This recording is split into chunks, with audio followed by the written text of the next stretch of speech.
We live in a time where masculinity is shamed and men don't know what it means to be a man. As a pastor and counselor, I've spent the better part of my life equipping and training others. My goal with this show is to translate my hard-earned experience into tools and tactics to help you become stronger as a man. This is the BraveCo podcast. I'm your host, Jason Valentine.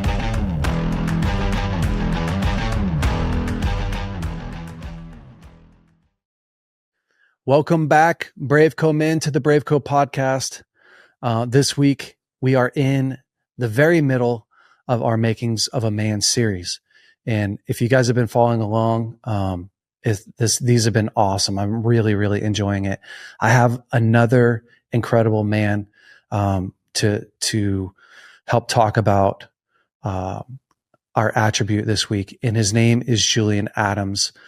Julian is an incredible man. He's an author. He's a pastor. He's a pastor of a church in Boston. He leads a whole bunch of really cool ministries, and he's also recognized as a prophet internationally, and just a guy that I want my life to look like. And so I love bringing guys on like Julian because he's living life the way that God designed men to live. And so, Julian, thanks so much, man, for coming on here and being a part of our podcast today. Thank you. Thanks for having me on. I'm looking forward to discussing what we're going to be going through today. It's an exciting opportunity to shape what it looks like for men to be who God's called them to be. I love it. Come on, man. Thank you. Today, we're going to talk about nobility. And before we get all the way into what is nobility, I'm going to read a story about nobility. So, Sir Nicholas Winton, born in 1909 in London, exemplifies nobility through his selfless actions on the eve of World War II. Initially working as a stockbroker, Winton's life changed dramatically in December of 1938 when he visited Prague and witnessed the plight of Jewish refugees fleeing the Nazi regime. Moved by their desperate situation, Winton decided to act. Setting up an office in his hotel room, Winton organized what became known as Operation Kindertransport. He lobbied the British government, raised funds, and arranged transport and foster homes for the children.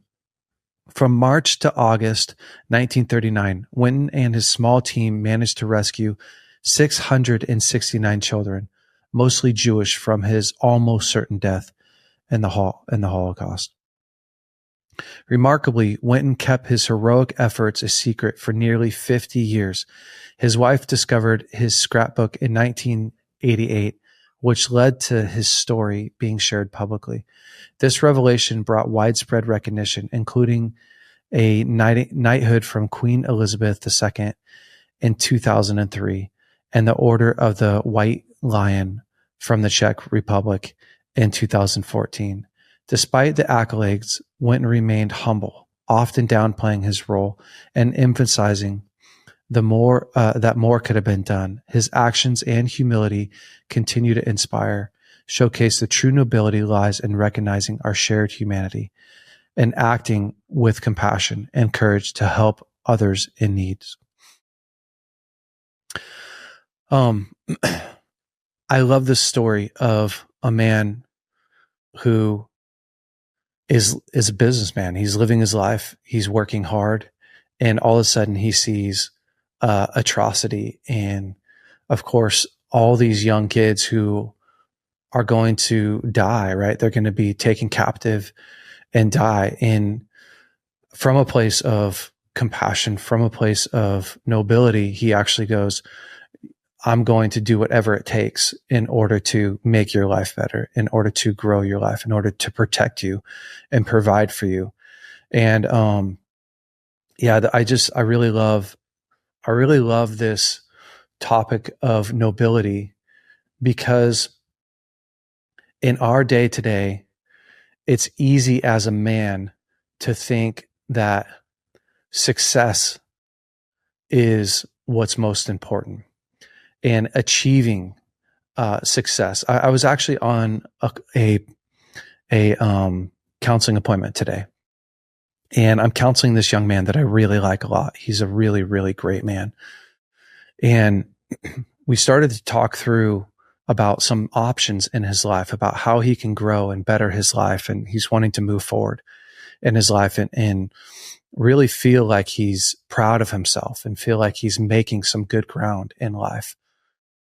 And so I started to talk through some decisions, like, hey, let's actually look where you want to be in a year, and let's look at what you want your life to look like. Because 5 years for a young guy can be hard to pick out. It can be hard for me to pick out where I want to be in 5 years. I want to be alive in 5 years.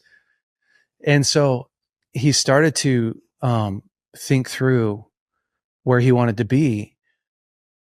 But one of the main things that he started talking about is, I feel behind. I feel like I'm missing out on life. I feel like others are ahead of me. And I feel like I'm not successful.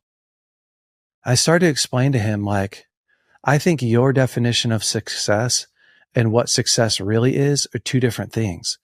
Because if you get $1 million in the bank and you get married to a woman who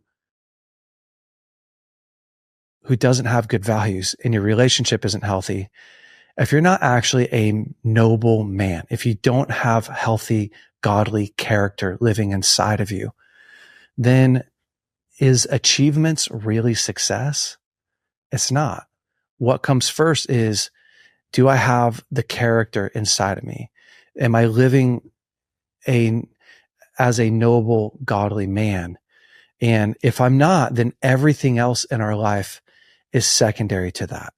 And as men, it's easy to forget that nobility comes before money. It should come before getting married. It should have come before having kids. Like, I want to be a godly, noble man. That's first what I'm going after. That's what I'm trying to achieve. Jillian, in your opinion, how would you define nobility? I think nobility is a heart posture that chooses bravery in making decisions consistent with the character of God that is at work in us, making consistent decisions in the face of impossibilities that look counterculture, that look really difficult. I grew up in South Africa during apartheid, which meant that people of color like me were separated from white people. It was legislated.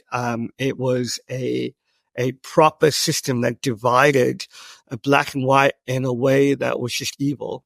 Yeah. And I saw nobility modeled in front of me. I saw nobility modeled in my dad's life, a godly man making brave decisions to stand up for truth and justice, making brave decisions to work according to the character of Jesus that was in him, even in a context that looked contrary and required conformity. He made those brave decisions in the way that he treated my mom, in the way that he treated us. And then seeing it at a national scale, people like Nelson Mandela, Archbishop Desmond Tutu, who chose bravery and chose a posture of consistent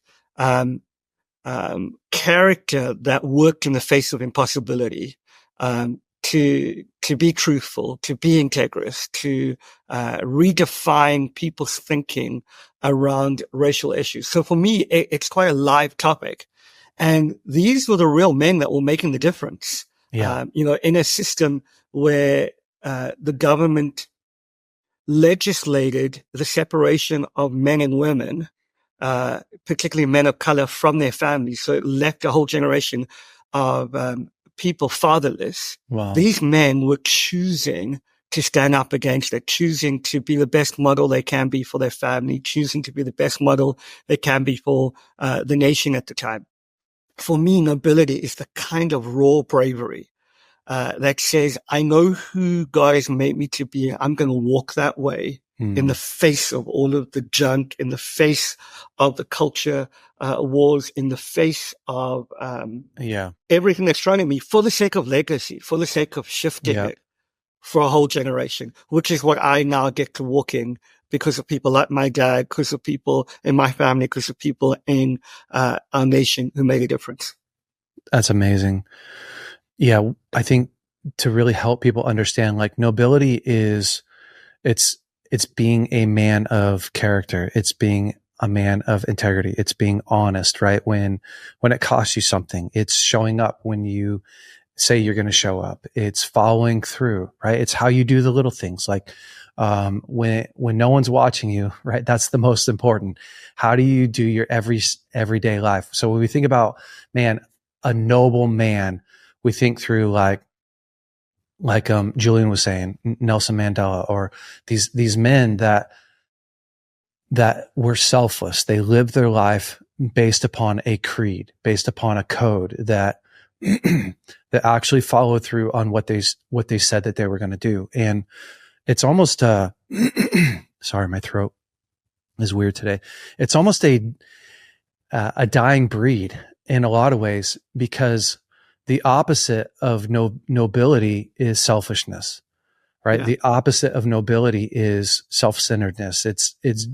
It's what can I get out of life? What's in it for me? And I think when we go back to scripture, of course we see Jesus's model where he comes down, and it's so amazing that he came down and he, one, took on the form of man, but two, it says that he came to serve, not to be served, which is such a crazy thing, because I know I would mess that up. I'm sure I would have. If God would have put me as the savior of the world, I would have come to serve, but also to be served. It's true. Like, I would have screwed that up and worried about me and what I was going to get out of it. But he was just so perfect in the way that he came down and decided to live out a bold life of character where he followed through. He did what he said he was going to do. He showed up day after day, regardless of how he felt. He kept his word, but he was the ultimate servant. And as a man, like, I think that's the most important thing that we can do. I remember, like you, Julian, I grew up with a dad who I would say was noble. He was a noble, godly man. And I didn't actually first see it in the church world. I first saw it in my home life, and then how he led a business. And my dad was an entrepreneur. He's a businessman, and, he's a mechanic. And it was how I saw my dad treat his employees, how I saw my dad wake up every single day and take care of us. How I saw my dad hope in the face of like incredible amounts of pressure. And, my parents didn't have any money, literally didn't have any money, lots of days. Both of our cars got repossessed in one day, which is a funny story now, but it was a really painful story for a long time. And my parents worked extra to put us in a Christian school, in a tiny little Christian school. And it was a lot of money for them. It was more money than they had. But again, my parents going like, how can we set up our kids? What can I do to sacrifice my life today to make my kids better? Yep. Like, I had godly, noble parents. They weren't just godly, they were noble. They didn't just believe in God. Their belief system cost them something. And it's an incredible gift that they gave us. Julian, like, how do you feel like we build that? Like, there's a lot of guys that are listening to this, and even in places in my life, like, where I go like, man, this area needs to grow. Like, how would you counsel someone to start growing nobility in their life? Jay, I think one of the things that I've come to realize about nobility and walking in nobility is that the outworking of nobility is in the furnace of pressure.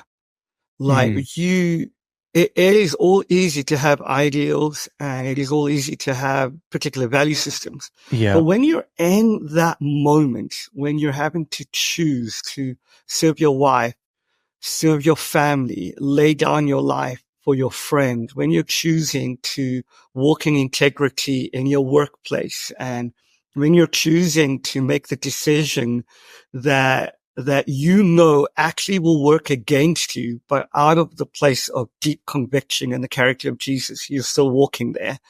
That's when nobility comes. And I think there's something profound about recognizing that that's a discipline, that doesn't start when you're faced with the decision. It starts when you're having to make the decisions when no one's looking, when no one is around to hold you accountable.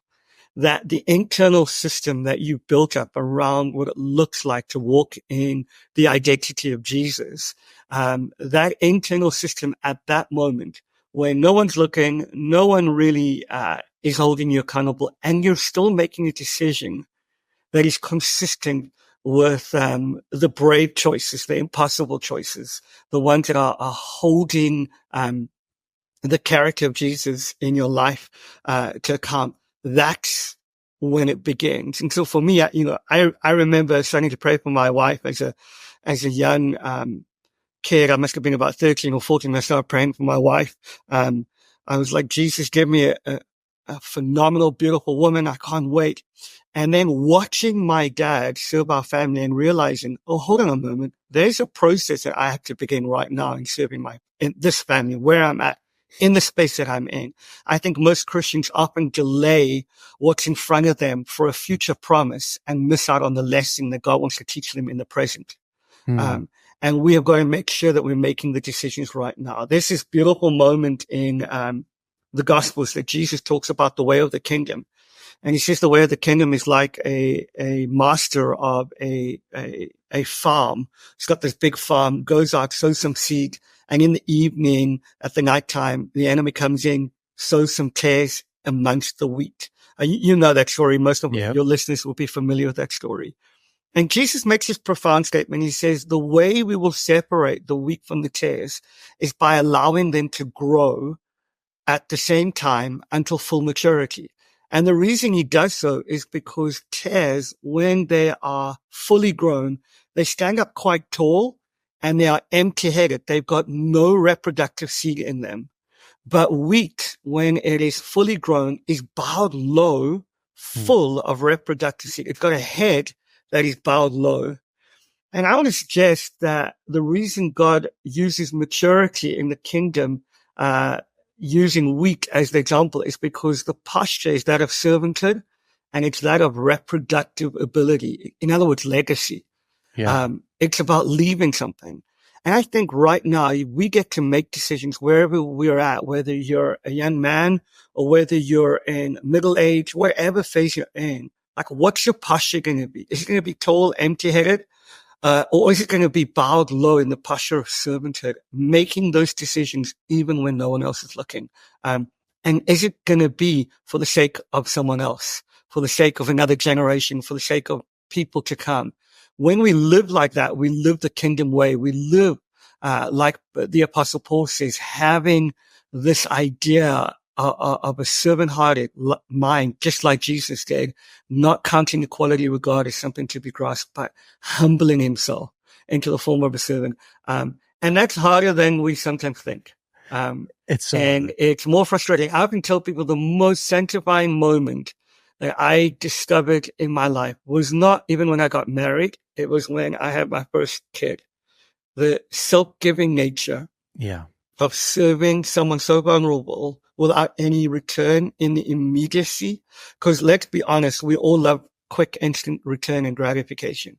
A noble man sees the long game. A noble man sees what's coming in the future and builds carefully now, even when it doesn't count seemingly, for the sake of the future. And I think that's some of the things, some of those practices, those discipline of choosing the one before us, of laying down our life, is so important. If I can just make this one other comment. Yeah, do it. I think in a moment in church where, I love your family, love your dad. He's had such a massive impact on me prophetically, in the most incredible ways. And I love, what God has done with him, just his whole life story. I think one of the things that he has restored to the church is this idea of identity. Like the global church suddenly has found their identity in the most beautiful way. But I think sometimes we can teach, second generation, third generation can teach identity without understanding the price that fathers paid to discover their identity. Wow. And when we do that, we get entitled kids, right? Yeah. And I think we've got to hold the idea of discover your identity and posture yourself as a servant together. Because when you get that, you get a holistic expression of nobility. Yeah, that's such a good point. It really is. I remember my dad saying to me when I was growing up, he told me, like, I used to be really worried, like, how was I going to give you guys,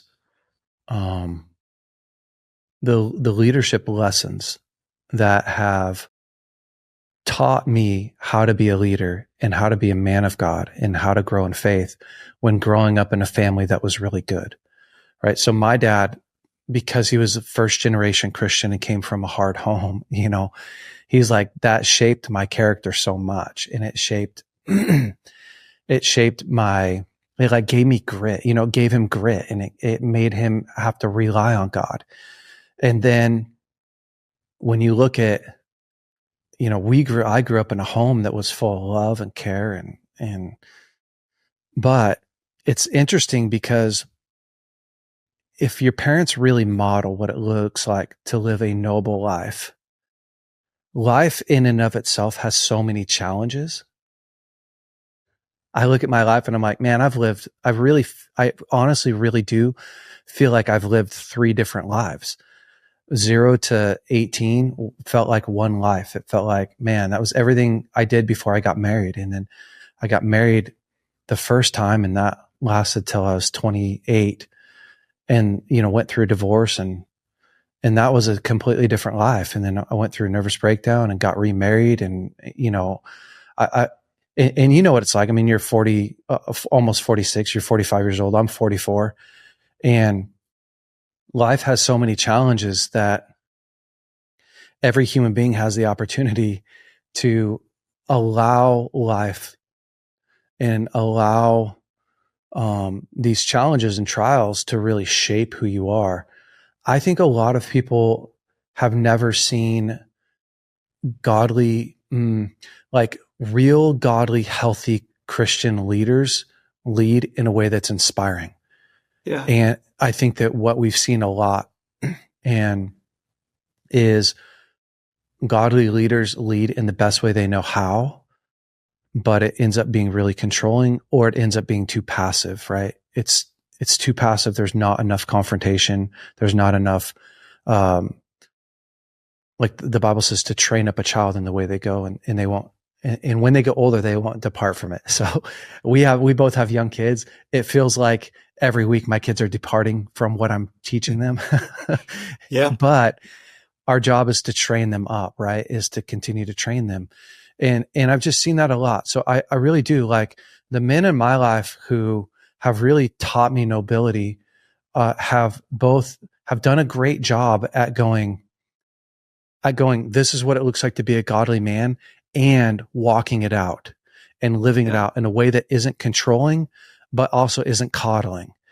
And that's a fine line, right? That's a hard line. But what happens for a man is it becomes inspiring instead of, oh, this is going to control me, this is going to make me smaller. Like, everything my dad did made my life better. It made me bigger. It didn't, my dad never one time, his favor never one time diminished me. He was never too busy for me. You know, it's all those things. And so I think for guys who've, because I think you're right. Like, my dad did a lot, and there's a lot of men that have done a lot to restore the identity in the church. But I think part of what is getting restored and needs to be restored with the identity is what godly character looks like in leading young men, and in leading a family, and being a husband, and showing up. Because I think for so long we have celebrated the we've celebrated the the following the rules of doing the right thing, but not doing the right thing with the right motive and in the right heart, if that makes sense. And so Absolutely. it's pushed a lot of young people away, and it's also pulled a lot of young people in and raised them up with, again, like too much legalism or fear. And so anyways, I don't know if you want to add to that, but I think that that's a big piece. Yeah. You know, one of the things that I learned from my dad is, at best, our motives are always mixed. And Yeah. I mean, you know, and I think one of the things that I love about what God's doing even in our little community, and having seen my dad live our, you know, church pastor doing the stuff, much like your dad, is the authenticity that I saw of holding two things that seem opposed in the place of tension in their own life, and still making a choice that matters. And I think one of the things, do you have an example of that? Yeah, I think there were many moments when I could see my dad as a kid exhausted and tired. He's had a crazy week at church, you know, having to deal with other people's affairs, having to deal with all that kind of stuff. You know the gig. But still showing up at home to love us well, still doing the rough and tumble, still doing the, hey, how was your day? And I could see deep within him, dude, the man is just exhausted, yet he's given me enough space to invite me into his world. And that was beautiful. And at the same time, showing me enough weakness to go, I need someone to help me. And that dynamic, that tension of, hey, and seeing my mum serve him in that moment, and vice versa in their weak moments, was just a beautiful dance of love, right? And it was a dance of maturity, and mature love, really, which I found incredible. And I think we need some authentic leaders who are able to live in the tension of, hey, at best, I want the accolades, and at best, I want to give it all to Jesus. And it's really difficult to hold that tension. But hey, come with me, because I'm going to consistently make a choice as far as I can in community to tell others that this is about Jesus rather than about me. You get what I'm saying? That idea of authenticity in the context of community, going on a journey together and showing up for each other in the context of a healthy expression of authenticity. I get it wrong. I get it right. Sometimes I want to get wrong and right at the same time. And then the other thing I would say is, one of the most unsexy fruits of the Holy Spirit is faithfulness. Yes, you're right. Like, faithfulness is fruitfulness, right? And we, like, the idea of the glorious mundane is something that increasingly in our generation, we're missing a little bit. That actually the waking up at 5:30 to be able to serve my family well, the ability to show up in the mundane and just be faithful. Because we forget that actually, according to scripture, God rewards faithfulness, not success. Wow. Yes, that's so good. And we have got to learn how to lean into that. And sometimes faithfulness is boring. Sometimes faithfulness is just plain old mind numbing. But you know what? Showing up in that moment causes the reward and delight of heaven. And actually, at the end of the day, releases a dynamic of deep satisfaction that short-term adventure will never do. And we have got to reframe this for a generation and build a language that engages in the nobility of the mundane. Because ultimately, that's what sets us up for godly success and health. Man, Julian, I really think that you're nailing it here. And when you said, I may get this wrong, but short-term adventure is stealing from future success, like future gratification, is so true, right? And what does it look like to be faithful? It looks like to be a farmer, right? It looks like to sow and to not know necessarily exactly what you're going to get out of it, but believing that I'm going to sow, I'm going to steward, I'm going to plant something today that's going to give me something in another season. Like I actually have to wait seasons in order to see this grow. And there's a guy named Alex Hormozy, which I don't like his value system. He's not necessarily a godly man, but he says people overestimate what they can do in a year and underestimate what they can do in 10 years. And I think this is really true. And when we're talking about being a godly man and being a noble man, we are very much robbing ourselves from who God's called us to be in this society because we don't actually understand sowing and reaping. All we understand is reaping, and we want to reap. We want, again, it's back to that counseling appointment that I had earlier today. I have this young man who wants to be successful, and all he wants to do is, I want to build a business and I want to have godly character. Okay. In order to do those things, you have to be willing. You actually have to endure tons of pain. That was my conversation with him. That's literally my conversation is, okay, your life's in a bunch of pain right now, right? Yes, my life is in tons of pain. Okay. In order to get out of pain, you have to make painful decisions. There's no way around it. It's the story of the sower and the seed, right? It's the parable of the sower and the seed. Well, it's those who sow with tears will reap with joy. Yeah. What's the story about? If you actually like unpack that, those who sow with tears will reap with joy. Well, a farmer is in a lean year, right? He's got to make a decision. He doesn't have enough seed to both eat and feed his family and sow a harvest. So he doesn't have enough. So he's got to make a decision. What's the decision? If he feeds his family all of the seed that he has, well, they'll be full and they'll be happy, but then that starts the poverty cycle. So think about a poverty cycle. It actually starts a poverty cycle because he doesn't have enough to both feed and plant and sow. And so, but if he sows the seed, then his family has to suffer, right? What are they suffering? They're suffering because he doesn't have enough. So he makes this decision. Again, those who sow with tears are going to reap with joy. He makes a decision. He's out in his field. I really want you guys to picture this. He's out in his field and he's planting seeds, and every seed he plants, he is crying because he also doesn't know for sure that the same thing's not going to happen. He just knows the only sure way out of this is to continue to sacrifice.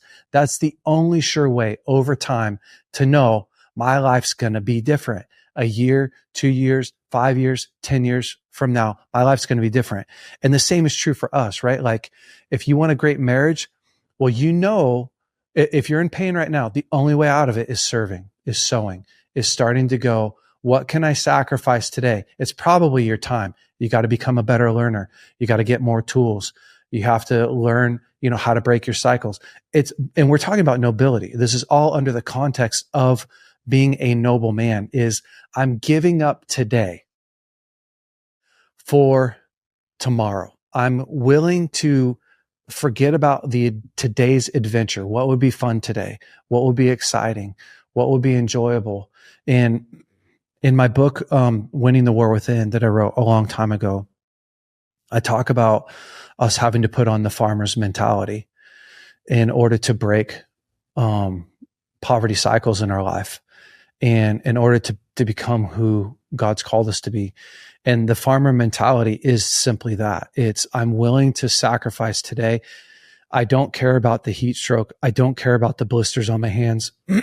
I'm not going to get a guarantee in life. If we want a guarantee in life, the only guarantee that you can actually make in life is that if you put in the hard work, the effort, the sacrifice, that you're going to get what that produces in your life. which doesn't necessarily mean that you're going to be a millionaire. It doesn't mean that you're going to have a perfect family.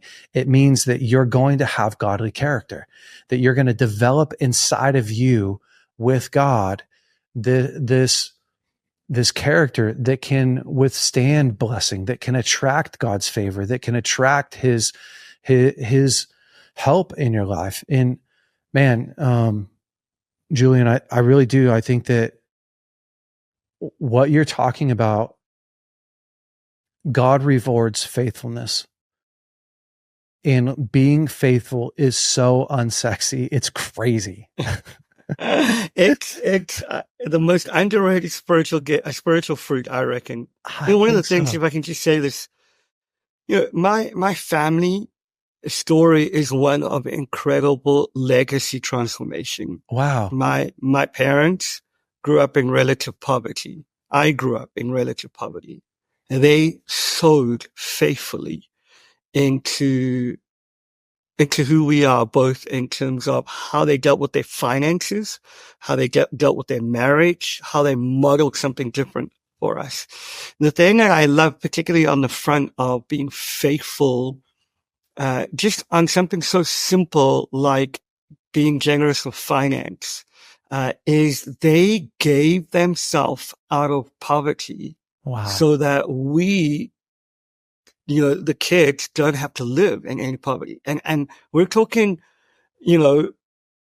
South African poverty. Yeah, this is not like it was, there was some real constraints, and we lived in relative poverty, and I get poverty is different everywhere. But seeing the transformation for a generation, seeing the inheritance that my kids will get to walk in because of sacrifices my parents made in faithfulness to God primarily, and then to us, to each other and then to us, was incredible. And I think that we have to swap out a Esau generation that is satisfied with a temporary meal that meets my hunger for a moment. And we need a Jacob generation who go, there's an eternal inheritance. There's a generational inheritance here. I want that. And even Jacob's sneakiness in that moment, God rewards because he sees faith, because he sees that this man is seeing something of a long-term perspective.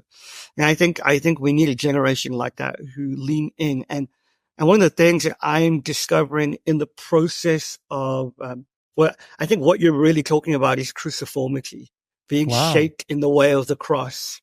That's what it looks like. That's what it means to pick up your cross and follow Jesus. That's what it means to enter into the same ministry of Jesus, which is a self-emptying ministry. That's the whole point of Jesus coming. He chooses not to access who he is in his divinity and pours himself out. It's not that he ever ceased being divine. His nobility, which came from his identity, never once ceased. It's just that his posture looked like this pouring out, this cruciformity, this willing to embrace a momentary death that seems a long time, but it actually brings about the most radical transformation. And I think when I think about my marriage, when I think about how I choose to love my wife, when I think about how I choose to honor her with my eyes, how I choose to honor my family in the way that I serve them, the way I choose to do ministry in an increasingly polarizing world, that actually I've got to do so with faithfulness at the core, followed by the self-emptying cruciformity that says, I will choose the way of the cross, because that's the model of Jesus. And if we can do that, I am convinced that it's only until we enter into cruciformity that we get the privilege of resurrection life, where all of the rewards and the joy, which will happen this side of heaven and eternally. But the beautiful thing is the reward to receive this side of heaven is eternal in nature, so nothing can steal it. It's got nothing to do with a temporary win. It's got nothing to do with materialistic gain, and everything to do with this eternal perspective of the God kind of life that shifts everything for you. So, it's, I think about this quite often, and I was actually weed whacking my yard the other day, and I was thinking about this very thing. Like, it's a lot of guys talk about how they would die for their family, right? Like, that I would die for my wife, I would die for my family, and die for my kids, and die for my country, and of course we see that happen, and it's. I mean, we literally just celebrated Memorial Day, and so watching men literally give their life for our country is something that I'm forever grateful for. But on the other side of the coin, sometimes it's so much harder to live for, right? To live for Christ is so much harder than to die one time. And here's what I mean. Like, it's one thing if you're in a mall and there's a shooter to protect your family and to get shot. That's a momentary, I'm making a quick decision. Of course, there's a bunch of nobility in that, and the ability to stand up one time and to do that. I'm not downplaying that at all. I'm just saying, like, that's one thing. It's another thing to go for the next 60 years of my life. I'm not going to live 6 years. For the next 50 years of my life, I'm going to day in and day out live. I'm going to live for God. I'm going to live for my family. I'm going to constantly pour myself out like Christ did. I'm not doing it for a week. I'm not doing it for a split decision. I'm not building a bunch of courage and then in one moment going, take me. I'm actually day in and day out going, my life my life's mission is to serve God and to empty myself out. That takes so much. It takes so much effort in.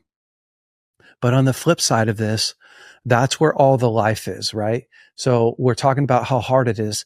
And I just want to swing to this other side. This is actually where all the fulfillment is. When we look at what real joy, right? Real satisfaction, real achievement. Like when I feel like, oh my gosh, I'm so rich. It's because I have delayed gratification. I've delayed a bunch of gratification and got this real reward, something that has eternal value, something that actually brings real satisfaction. It's when I look back at my marriage and I go, man, I've been married for 13 years. I have so much joy where I'm at today because of the hard things that we've been through. From not backing down, from not running away. Like, we just took a marriage assessment, the same one that we took when we were engaged 13 years later. And I got to look back and go, oh my goodness, babe, look at the areas that we improved. Look at our communication. Look at our conflict resolution. Look at my passivity has lessened and your partner dominance has lessened. And look at our assertiveness, how that's grown. Like, there's so much joy in our marriage because we have sown and we've laid down our lives. So I don't want to kick this too much, but I do want to say, like, this is when you start to build a life of nobility on the front end, it's a ton of sacrifice and a ton of hardship and making hard decisions. And again, some of you may have to break off relationships that are unhealthy. Some of you may have to break addictions in your life that you've been suffering under for a long time. Some of you may have to change the way that you're eating and go right some wrongs, right? You realize, oh, I promised some things that I haven't fallen through with. I got to go clean up a relationship that I've kind of made a mess here. But over time, it's like a garden. Over time, you get all the weeds out. And not only is it easier to maintain, but now I'm getting the fruit of that life. I'm getting the fruit of the Spirit, the joy, the peace, the life, the wholeness, right? I'm getting those things in my life. And all of a sudden it's like, why would I want to live any other way? Nobility has its benefits. The benefits of nobility is you build this beautiful garden, this beautiful life that you want to live in, that produces life everywhere you go. You've got grandkids that love you. You have a wife that respects you. You have relationships that are deep and meaningful and purposeful. Eventually, It's not that you quit laying down your life. It's that you've created an ecosystem that has lots of fruit, an ecosystem that, what your dad and mom sacrificed for, although they still give and although their values haven't changed, it's easier than it was 30 years ago. They're reaping the rewards of sowing. And that's the beauty, guys, is in these principles. At first it's, I got to get over this painful hurdle and go through the season that's challenging. And not that we don't have other challenging seasons, but eventually you build this ecosystem that has momentum. It has fruit, and it's like working out. It's like the first year of working out is hard. After that, you've built a habit and an ecosystem. That's who you are. You built an identity. I'm a man who takes care of himself physically, emotionally, mentally, spiritually. And that feels good. It has a reward built into it. It's just not in the day. Yeah, I think that's so important. I think genuine masculinity looks like an all-out pursuit of Christ-likeness. Yeah. And I think we can define it by so many things in terms of adventure, strength, leadership, all of those things. And they're all right. Yeah. But ultimately, it's got to look like Jesus. If we're going to be in any way fruitful, if we're going to be in any way deeply satisfied. And I think one of the constructs that we're breaking off this generation, we got church full of young men and women. The average age is probably about 25 here in Boston. And one of the things we're breaking off is the idea of quick growth, the idea of quick, all of the stuff, instant. But also the invitation is to an empowerment by the Spirit of God, an invitation to empowerment by grace that gets you into places that you could never earn. It's not that God leaves us to our own devices. It's not that we're left to our own self-will. Yeah. It's that there's this dynamic of the fusion of his kindness toward us. And I want to say this, I think one of the ultimate expressions of nobility is the ability to show kindness and the ability to receive kindness. Wow. And when we get the kindness of God, it empowers us to be kind to others. Wow. It empowers us to automatically position ourselves into a place of preferring the one in front of us, because that's really the heart of kindness. And I think there's something in a culture right now that is dominated by loudness and by the strength of your social media platform or by the strength of your ability to make enough noise. I wonder if one of the ultimate expressions of nobility is the ability to show kindness and receive kindness, so that we live from that place. It's amazing. I think so. It's incredible. To show kindness, you have to be thinking of somebody else. You have to be thinking of what would actually bless them. And again, I'm back in the servant role. I'm back in the role of using what I have and my resources to better somebody else. And I love it. Julian, thank you so much, man, for coming on and pouring out your wisdom. I want to leave the guys with the challenge this week. We've been challenging the guys every week. And this week, I want to challenge you to serve. So I want you to find someone or some place that you can serve that's outside of your normal. And it could be, I don't know, like it could literally be going to the homeless shelter and feeding, meals. It could be helping out at your local church. It could be doing something like that. But find a way to get outside of yourself and to give from a place of love, from a place of caring, and flex that muscle of nobility, flex that muscle of delayed gratification. Lay your life down a little bit and start thinking through, like, what are the areas of my life that I can bless other people? The other thing that I think is really would be really huge is there something in my life that I need to clean up? Is there an area in my life that I'm not living like a noble man? and I need to actually go right that wrong. I need to make it right. Did I speak in a way that wasn't kind? Did I not follow through in an area that I was supposed to follow through? Am I not living up to that?